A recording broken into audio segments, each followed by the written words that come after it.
ご覧いただきありがとうございます。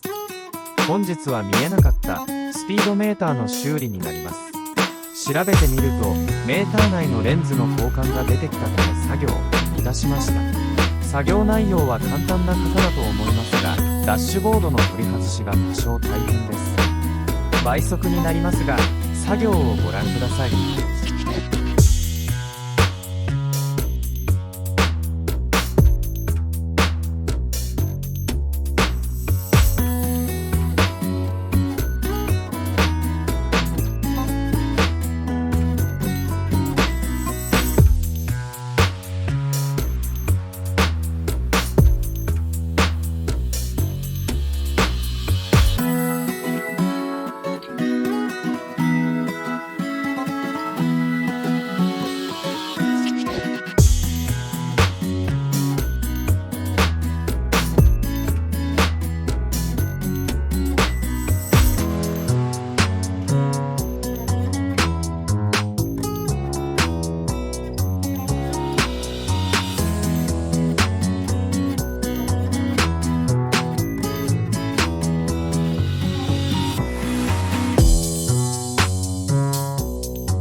ご覧いただきありがとうございました。今回はかなり省略した動画となってしまいましたが、こちらの作業を今後行う方で聞きたいことがあればコメントいただければわかる範囲で答えさせていただきます。またビフォーアフターの写真がうまく撮れず申し訳ございませんでした。交換を行い無事にメーターが全て見えるようになりました。